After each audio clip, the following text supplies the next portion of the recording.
In my previous MicroSCI HAVAC Apple II clone video, a lot of people were wondering what the inside of the computer looked like since I didn't show it in that video. So in this video, we're going to open it up and take a look. People were also wondering if you could hook up a FloppyEMU to the external port on the back of the computer. We're going to take a look at that. And if not, maybe once we open up the computer on the inside, there's a way to connect it. We'll find out together. And we'll also compare the keyboard to the Apple IIe keyboard. So sit back and relax for this next edition of the MicroSCI HAVAC Apple II clone that you've never heard of until now. Here is the back of the HAVAC computer. There is the external drive 2 port. Here is the connector on the FloppyEMU. And just visually looking at it, I don't think it's going to fit. But let's take a look. Nope, it does not fit. So MicroSCI did not make that port standard to use external disk drives from an Apple II. Interesting. All right, well, we will open up the computer and see if there's a way on the inside to get this connected. I've got the MicroSCI computer turned upside down. There are 4 screws that need to be removed. One there, one there, one there, and one there. It's got rubber feet that look exactly like the Apple II rubber feet. This has got all 4. Here is the serial number sticker, serial number 001185, and I wonder if they did those in order, like 1, 2, 3, 4, 5. If so, this would be the 1185th HAVAC to be built. Model number HAVAC, part number 0100-0122. And there is an FCC ID sticker if you want to look that up and see if you can get more information about the HAVAC. So let me grab a Phillips screwdriver and we'll get this opened up and take a look on the inside. I've got the cover off of the MicroSCI HAVAC. First thing I want to point out is this little wire right here with the connector. That actually plugged into the back of the logo / power light drive indicator light. So if you've got a HAVAC and you're going to open it up, be aware that you need to unplug that. Otherwise it'll just rip off and that's no good. But here's the disk drive. It's got a serial number on it that matches the bottom. That's pretty cool. Here is the keyboard port connector. It just plugs in. Over here is the joystick port connector. It also just plugs in. Here is what looks to be an I/O board with a copyright of 1983 MicroSCI HAVAC. Here's a little side view of it. And another little side view of it here. Here is the power supply with a cautionary tale warning sticker. And looking at the drive, we got ribbon cable there. That goes over to here. That plugs into the board. And that looks to be about the size of an Apple II floppy controller or floppy cable, and like on the FloppyEMU as well. So I might be able to just plug right in there and see what happens. That's pretty cool. Now I need to look and see if I can get this top part off so we can look deeper inside. It looks like we got a screw there, and one on each side of the power supply. Right there. So yeah, let me get my screwdriver and see if I can get this broken down a little more and take a look on the inside. Well, I have removed the power supply. Look at that shiny metal underneath. And that is the speaker wire going back that way. Unplugged that, so I think I should be able to just lift this up now. So let me put the camera down for a minute and see if I can get this lifted off or if there's other screws I need to take out. There was one more screw on the floppy drive that I needed to take out. There's the standoff for it. And now it looks like I can just lift this board out of here. There's the power supply and there's the drive. So yeah, we're getting to the point of no return. Well, here it is. It's mounted upside down, so I've flipped it over. But here is, we'll just do a slow pass over the board. Those EEPROM stickers were coming off. So I've just kind of set them there. But yeah, here's the board. I'm going really slow. Pause if you need to. Got some jumpers. No clue what any of this does or doesn't do. But yeah, then here's another high shot of it, and we'll pass by it again. But yeah, that is the MicroSCI HAVAC Apple II clone motherboard. Hey, but just like Apple, all socketed chips on the early stuff. That's pretty cool. And there is one EEPROM there that does not have a little cover for it. And I noticed the little stickers have the board location of where they go. So if they fall off, it'll be easy to know where they go. But yeah, all right, I'm going to put this thing back together and see about hooking up the FloppyEMU to it. Little update, when I went to go put the board back in, I found the missing EEPROM sticker just kind of tucked in the case, so that is now on there. At some point, these EEPROMs should probably be read and archived, but I will leave that for the next owner of this machine. That's right, I will not be holding on to the MicroSCI HAVAC Apple II clone.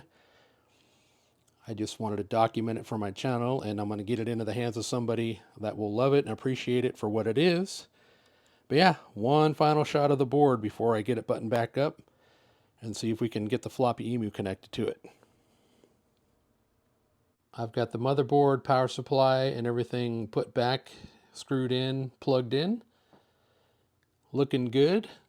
Blew it out with the air compressor as well. Gave it a nice little bit of a clean. It wasn't too bad on the inside though. Before I try hooking up the FloppyEMU though, I want to do the keyboard comparison of the MicroHAVAC keyboard to my Apple IIe keyboard, because MicroSCI claimed that it was an exact of the Apple IIe keyboard. So let's go check that out now. Here we are in my computer room. I've got the MicroSCI HAVAC keyboard resting on top of my Apple IIe. I'm going to pan down and you'll see the keyboard there. If I back up a little bit, they are basically the same. I mean, we've got the open Apple and closed Apple there, and MicroSCI went with the open MicroSCI and closed MicroSCI. Pretty nifty. So there you go. There is the comparison of the two keyboards. So you can in fact plug in your FloppyEMU to the floppy port there. You will need to remove this off of your FloppyEMU if you've got one of those on there. But it does work. I'm not sure if it makes it look like it's drive 2 or not, because I mean, this floppy here goes, you know, there's wires that go into this board, into that gray cable down there, and then here and into there. And yeah, not 100%. And then there's those dip switches on the motherboard. I called them jumpers earlier, but they're dip switches. Those aren't documented. I don't know what they do. But some other things happened. So let me get the camera repositioned here, and I'll tell you what happened in my testing of the FloppyEMU, because I don't have any video footage of that, but I'd like to explain what happened. So stand by. That's the smell of defeat. You're talking about the RIFA. If you haven't had a RIFA blow, you're not a true enthusiast. That's right. Here is inside the power supply. You can see the blown RIFA right there. And you can see where it's spilled out all its guts on the side right there. Let out the magic smoke.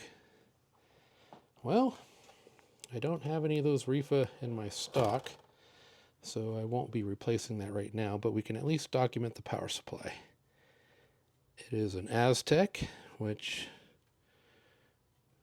1980 Astec components. Oh, there's another RIFA right there. Oh man. Oh, and is there another one down in there? Yeah, there's another one hiding out in there. Well, this is going to be fun. This whole power supply should probably be rebuilt. But they're unexpected, showing the MicroSCI HAVAC Apple II clone power supply. But yeah, that's cool that a clone company used the same company that Apple used for their early power supplies. All right, let's get this put back together. In the process of putting the lid back on and tightening up the screws, I noticed holes in the bottom of the case. Well, when you look in the holes, and I got my little flashlight here, you can see the dip switches. Check that out. Dip switches there. And the dip switches there that we saw when I showed the board earlier. So those are probably documented in the manual. That I don't have, and as of recording of this video, doesn't seem to exist on the internet. So if anyone's got a manual for the MicroSCI HAVAC Apple II clone and knows what those dip switches are for. That'd be cool to know. Drop a comment below. All right, let's get back to the rest of the video. Prior to recording this video about the HAVAC Apple II clone by MicroSCI, I had only powered up this machine a couple of times, maybe 60 seconds, a couple minutes at most at a time. Well, today, in preparation for hooking up the FloppyEMU, which again, I confirmed it will work with the HAVAC when you plug it in directly to the board. I was trying to find software that I had on my FloppyEMU that would work with the Apple II with 64K or less, because the HAVAC has 64K. So first thing I tried was Oregon Trail. Well, it pops up and tells me you need to have 64K. So that was, interesting. Okay, it's not 64K. What's going on? So I ran the mech inspector and it showed that the machine has 48K. Well, we saw the board earlier and it's fully populated. There are those little dip switches. Maybe those need to be changed, or maybe some of the RAM is bad to not show the full 64K. Don't know, haven't dug into that. That will be for another time. However, in that process, I'm like, okay, well, let me find something that'll run with 48K. So I was trying like Lemonade Stand. I got Dino Eggs. How do you say that? Dino Eggs? Dino Eggs. It was running. Everything was great. Got Hard Hat Mack. It was running. So I'm like, cool. I've got a few things that I can show in video to, show the FloppyEMU working. Well, in that process, all of a sudden I hear pop, pop, sizzle, sizzle, and then poof, the smoke. The RIFA magic smoke. And yeah, so until those capacitors those filter capacitors can be replaced, I don't want to power the machine up anymore. It will run still, but until those RIFAs are replaced or removed, it's just going to continue to smoke, and that's horrible. So I'm going to end this video here. But now you got 2 videos on YouTube about the MicroSCI HAVAC Apple II clone. So now you've heard about it. If you've got any information about this computer, reach out directly. My contact details are on my About page. Leave a comment below. It'd be really cool to find out more about this machine. And I do have some other information I will share in a follow-up video. But for now, I want to wrap this up. So stay safe, stay healthy. Thanks for watching, and we'll see you in the next video.